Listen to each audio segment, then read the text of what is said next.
టాటరా classic రెటినాలకు world class treatment ఇప్పుడు మన భీరంగూడలో అమెరికన్ లేజర్ ఐ హాస్పిటల్స్.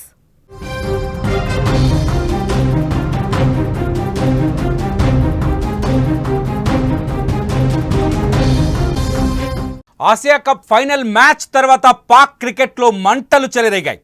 భారత్పై ఓటమిని ఆ దేశం జీర్ణించుకోలేకపోతోంది. పరువు పోయిందంటూ తెగ బాధను వ్యక్తం చేస్తోంది. ఆ దేశ ప్రజలు పాక్ క్రికెటర్లను బూతులు తిడుతున్నారు.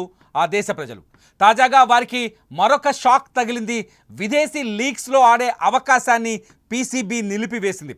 ఇతర దేశాల T20 లీగ్స్లలో పాల్గొనాలనుకునే ఆటగాళ్లకు ఇచ్చే నిరభ్యంతర సర్టిఫికెట్స్ NOCలను నిలిపివేస్తున్నట్టు తెలిపింది. ఈ మేరకు సెప్టెంబర్ 29న PCB chief operating officer Sumair Ahmed Syed NOCల సస్పెన్షన్కు సంబంధించిన ఆటగాళ్లు ఏజెంట్లకు నోటీసులు జారీ చేశారు. పాకిస్తాన్ బోర్డు తీసుకున్న ఈ నిర్ణయంతో ఆ దేశ స్టార్ ఆటగాళ్లు కొన్ని రోజుల పాటు ఆ దేశ లీగ్స్లో కనిపించరు. బాబర్ ఆజమ్, షాహీన్ అఫ్రీది, ఫహీమ్ అష్రఫ్, రిజ్వాన్తో పలువురు కీలక ఆటగాళ్లు బిగ్ బ్యాష్ లీగ్స్లో ఆడేందుకు అవకాశం లేకుండా పోయింది ఈ నిర్ణయంతో. అలాగే అక్టోబర్ 1 నుంచి UAEలో ప్రారంభం కానున్న ఇంటర్నేషనల్ T20 లీగ్ వేలం కోసం నసీం షా, సైమ్ అయూబ్, ఫకర్ జమాన్ లాంటి 16 మంది ఆటగాళ్లు నమోదు చేసుకున్నారు. దీంతో వారిపై కూడా ఈ నిర్ణయం ప్రభావం పడనుంది. దేశీయ టోర్నమెంట్లపై ముఖ్యంగా నెలలో ప్రారంభం కానున్న పాకిస్తాన్ ప్రీమియర్ ఫస్ట్ క్లాస్ పోటీ అయిన క్వాయిడ్-ఏ-అజామ్ ట్రోఫీపై దృష్టి పెట్టడానికి ఈ రూల్స్ పెట్టినట్టు తెలుస్తోంది. మొత్తానికి పాకిస్తాన్ క్రికెట్ బోర్డు ఆసియా కప్లో ఓటమిని జీర్ణించుకోలేకపోతుంది. దీంతోపాటు భారత్ నుంచి వ్యతిరేకత కావచ్చు, ఆసియా కప్లో మ్యాచ్లలో పాకిస్తాన్ క్రికెటర్లు చేసిన ప్రవర్తన కూడా మొత్తానికి పాకిస్తాన్ క్రికెట్ బోర్డు పరువు తీసినట్టుగా స్పష్టంగా కనిపిస్తోంది.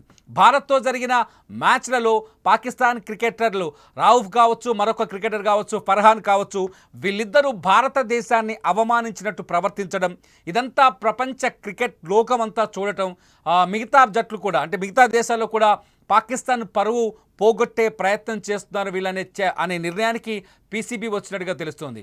పాక్ క్రికెటర్లు రెచ్చగొట్టడం వల్లే ఫైనల్లో భారత్పై మ్యాచ్ని ఓడిపోయామంటూ పాకిస్తాన్లో క్రికెట్ అభిమానులు మాట్లాడుతున్నారు. సోషల్ మీడియాలో పోస్టులు పెడుతున్నారు.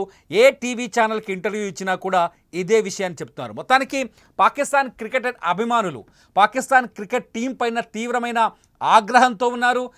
పాకిస్తాన్ క్రికెట్ టీంలో కీలకమైన మార్పులు చేయాలని చెప్తున్నారు. వసీం అక్రమ్ లాంటి సీనియర్ క్రికెటర్ కూడా పాకిస్తాన్ టీం సరిగ్గా లేదని, ముందుగా కెప్టెన్సీని మార్చాలని, కెప్టెన్సీ 3 మ్యాచ్లు వరుసగా భారత్ పైన 3 మ్యాచ్లు ఓడిపోవటం పూర్తి స్థాయి కెప్టెన్సీ వైఫల్యమని కూడా ఆయన కామెంట్ చేశారు. ఈ కామెంట్స్ అన్నింటి నేపథ్యంలో క్రికెట్ దిగ్గజాల కామెంట్స్ కావచ్చు, క్రికెట్ అనలిస్టుల నిర్ణయాలు కావచ్చు, వీటన్నింటినీ దృష్టిలో పెట్టుకొని పీసీబీ ఈ నిర్ణయం తీసుకున్నట్టుగా తెలుస్తోంది.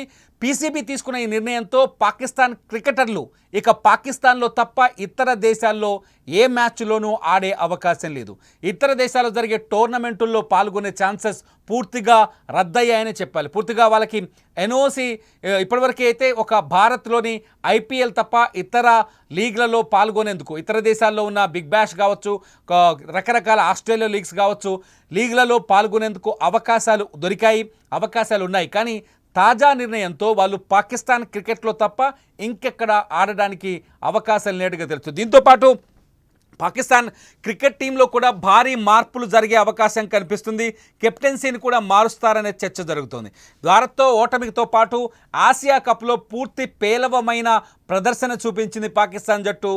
పూర్తి పేలవంగా 3 సార్లు ఇండియా చేతిలో ఓడిపోవడాన్ని చాలా సీరియస్గా కూడా తీసుకున్నట్టుగా తెలుస్తుంది. ఏదేమైనా పీసీబీ తీసుకున్న తాజా నిర్ణయం పాకిస్తాన్ క్రికెటర్లకు చెంపపెట్టు లాంటిదే. పాకిస్తాన్ క్రికెటర్ల సామర్థ్యానికి నిజంగా ఇదొక మాయని మచ్చ అని చెప్పాల్సింది. మొత్తానికి పీసీబీ నిర్ణయంతో ఇప్పటికైనా పాక్ టీం తమ బుద్ధిని ప్రవర్తనని మార్చుకుంటుందని ఆశిద్దాం. చూస్తూనే ఉండండి లైవ్ అప్డేట్స్ కోసం సుమన్ టీవీ డిజిటల్ లైవ్, అట్లాగే సుమన్ టీవీ లైవ్.